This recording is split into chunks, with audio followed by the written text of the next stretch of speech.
जय श्री कृष्णा। जय माता महालक्ष्मी। दीपावली की अनंत अनंत शुभकामनाएं। सभी स्वजनों को बहुत बहुत शुभकामनाएं। माता महालक्ष्मी सभी के ऊपर बहुत कृपा करे, सभी समृद्धशाली रहें। कब करे दिवाली, कैसे करे पूजन, किस दिशा में दीपक रखना है, कितने दीपक जलाना है, आपकी पत्नी को किस हाथ पर बिठाना है, आपके पुत्र को किस हाथ पर बिठाना है, आपके परिवारजनों को पूजा में कैसे बैठना है और किन किन नियमों का पालन करना है, किन चीजों को करना है, किन चीजों को कदापि नहीं करना है, और पूजा किस समय करना है, समय श्रेष्ठ होना चाहिए, यह भी सबसे ज्यादा महत्वपूर्ण है।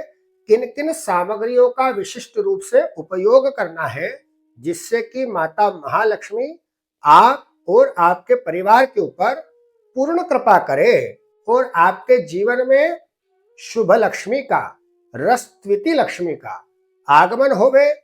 देखिए, लक्ष्मी के दो प्रकार हैं। लक्ष्मी जब शुभ रूप में आती है तो हम उस लक्ष्मी का उपभोग कर पाते हैं, और लक्ष्मी जब अशुभ रूप में आती है तो वह लक्ष्मी हमारे पास टिकती नहीं है, वह सभी गलत कार्यों में समाप्त हो जाती है। तो हम आपको जो उपाय बताने वाले हैं, आपको जो विधि बताने वाले हैं, वह रसत्विति शुभ लक्ष्मी के लिए बताने वाले हैं।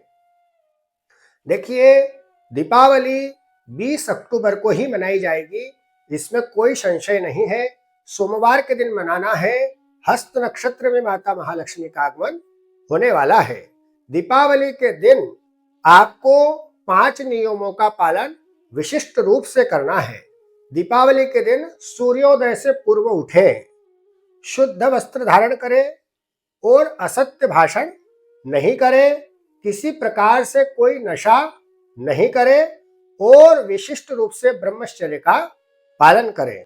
इन 5 नियमों का आपको पालन अवश्य रूप से करना है यदि अगर आप अपने जीवन में शुभ लक्ष्मी का आगमन चाहते हैं। अब आप जो है दीपक लगाते हैं, वह दीपक आप जो है अपने सीधे हाथ के ऊपर लगाइए। कई बार हम जो है दीपक उल्टे हाथ पे लगाते हैं। 2 दीपक लगाइए, एक दीपक घी का लगाइए, एक दीपक तेल का लगाइए। तेल का दीपक लंबी बत्ती का लगाना है और घी का दीपक फूल बत्ती का लगाना है। यह विशेष रूप से ध्यान रखें। आपकी धर्म पत्नी को आपके सीधे हाथ के ऊपर बैठा करके पूजन को करिए। आपके परिवारजन आपके उल्टे हाथ की तरफ बैठना चाहिए। ज्यादा लोग हो तो पीछे भी बैठ सकते हैं। और माता जी का जो पूजन करें वह पूर्वाभिमुख होकर के करें, कभी भी उत्तराभिमुख, दक्षिणाभिमुख या पश्चिमाभिमुख कदापि नहीं करें। पूर्व में मुख अपना होना चाहिए और माता जी का मुख जो है वह पश्चिम में होना चाहिए। कई बार ऐसा होता है कि आप अपना मुख तो पश्चिम में रख लेते हैं और माता जी का मुख पूर्व में रख लेते हैं। तो शास्त्र बोलता है पूर्वाभिमुख बैठ करके ही पूजन करें। तो पूर्वाभिमुख आपको बैठ करके पूजन करना है। अब देखिए, साथ में यह करना है कि एक गन्ना होना चाहिए, कोढ़ियां होना चाहिए, खड़ी हल्दी होना चाहिए, खड़े मूंग होना चाहिए और सिंगाड़े होना चाहिए, धानी पताशे होना चाहिए। पूजन की समस्त सामग्रियां इसके साथ में होना चाहिए। माता महालक्ष्मी की पूजन के लिए एक माता महालक्ष्मी की प्रतिमा होना चाहिए। 3 रूपों में माता जी का पूजन किया जाता है। सबसे पहले जो महाकाली का पूजन किया जाता है, द्वितीय रूप में माता महालक्ष्मी का पूजन किया जाता है, तृतीय रूप में माता महासरस्वती का पूजन किया जाता है। महाकाली के लिए आपके घर में जो दवात है, पेन है, उनका पूजन करिए। और माता महालक्ष्मी के रूप में आपके घर में जितने भी सोने चांदी के सामान है, जैसे आपके पास सिक्का है, अन्यत्र जो भी सामग्री है, वह माता महालक्ष्मी के रूप में पूजन करिए। आपके बही दस्तरों को, अगर बही दस्तरे नहीं है तो आपके कॉपी, पेन और पुस्तक का भी पूजन कर सकते हैं। यह माता महासरस्वती के रूप में पूजन करना है। महाकाली, महालक्ष्मी और महासरस्वती का ही विशिष्ट रूप से पूजन है। सबसे पहले भगवान गणेश जी का ध्यान करना है। पूरी पूजन की विधि के लिए हमने एक वीडियो बनाया है, उसकी लिंक हम इस वीडियो के माध्यम से आपको प्रदान करेंगे। इसके आधार पे आप यह पूजन कार्य पूरे विधिवत रूप से संपादित कर सकते हैं। अब आपको एक बहुत महत्वपूर्ण बात बता रहे हैं कि माता महालक्ष्मी कार्तिक मास में पूरी सृष्टि पे विचरण करती है, पूरी सृष्टि पे विचरण करती है और माता महालक्ष्मी यह देखती है कि सबसे साफ, सबसे स्वच्छ घर किसका है और किसने मेरे आगमन की कितनी अच्छी तैयारियां कर रखी है। जो भी जातक बहुत अच्छी तैयारी करता है, अच्छा प्रदर्शनी बनाता है, अच्छी रंगोली बनाता है, बहुत सारे दीपक लगाता है, बहुत सारे मिष्ठान और उपहार को लेकर के आता है, माता महालक्ष्मी उस घर में जरूर निवास करती है। तो आप सभी अपने जितना भी स्थान है पूजन का, घर का, सबको बहुत स्वच्छ रखिए और मूल रूप से अपने घर में माता महालक्ष्मी का स्मरण सभी सदस्य करें। मतलब बच्चे से लेकर के वृद्ध तक सभी को माता महालक्ष्मी का स्मरण करना है।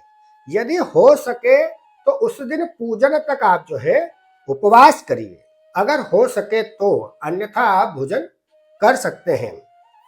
अब आप यह ध्यान रखिए कि रात्रि में क्या करें। निशा काल सबसे बड़ा काल होता है, निशा काल, क्योंकि दीपावली जो है वह रात्रि का ही पर्व है, इसीलिए 20 तारीख को मनाया जा रहा है, अन्यथा तो 21 तारीख को भी अमावस्या है। 20 तारीख के दिन रात्रि में क्या करें। हर राशि के जातक अलग अलग उपाय करेंगे। निश्चित रूप से प्रत्येक राशि वाले जातकों को श्रेष्ठ लाभ प्राप्त होगा, इसमें कोई दो राय नहीं है। अब देखिए, हम आपको उपाय बता रहे हैं रात्रि में 1:56 से लेकर के तो 4:07 तक सिंह लग्न रहेगा। सिंह लग्न मतलब यह स्थिर लग्न है। स्थिर लग्न में यदि अगर आप माता महालक्ष्मी की विशेष आराधना करते हैं, पाठ करते हैं, तो आपके घर में माता महालक्ष्मी निश्चित रूप से वास करती है। अब उपाय क्या करना है। स्थिर लग्न में, सिंह लग्न में आप एक शुद्ध आसन पे बैठ करके हमारे द्वारा बनाया गया श्री सूक्त का पाठ करिए।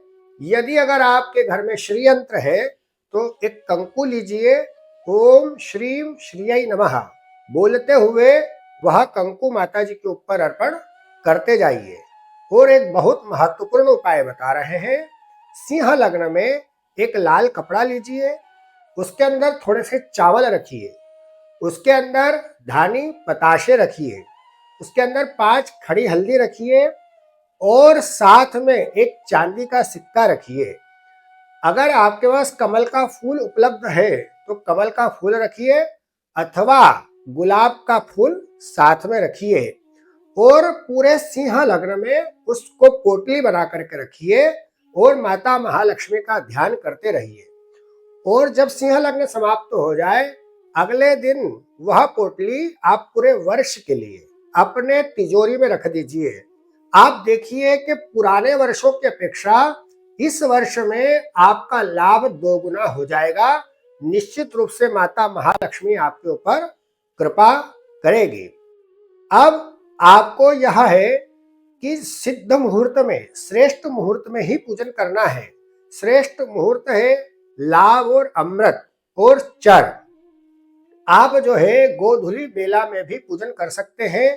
तो आप शाम को 5 बजे से लेकर के तो 5:56 तक माता महालक्ष्मी का पूजन कर सकते हैं। इसमें श्रेष्ठ चौगड़िया भी प्राप्त होगा और गोधूली बेला भी प्राप्त होगी। अब देखिए, उसके पश्चात रात्रि 9:15 बजे के पश्चात से मुहूर्त आरंभ होंगे। इसके बीच में वृषभ लग्न आएगा, जो भी स्थिर लग्न है, तो आप उसमें भी माता महालक्ष्मी का पूजन कर सकते हैं। बड़े धूमधाम से करिए, बड़े श्रेष्ठ तरीके से करिए और पूरे नियमों के साथ करिए। निश्चित रूप से माता महालक्ष्मी आप और आपके परिवार पर कृपा करेगी। इस जानकारी को केवल अपने तक सीमित नहीं रखें, अपने परिवार के सदस्यों को, अपने मित्रों को, अपने समाज जनों को, सभी जनों को इसे शेयर अवश्य करें और हमारे YouTube चैनल को सब्सक्राइब जरूर करें, लाइक जरूर करें। जय माता महालक्ष्मी।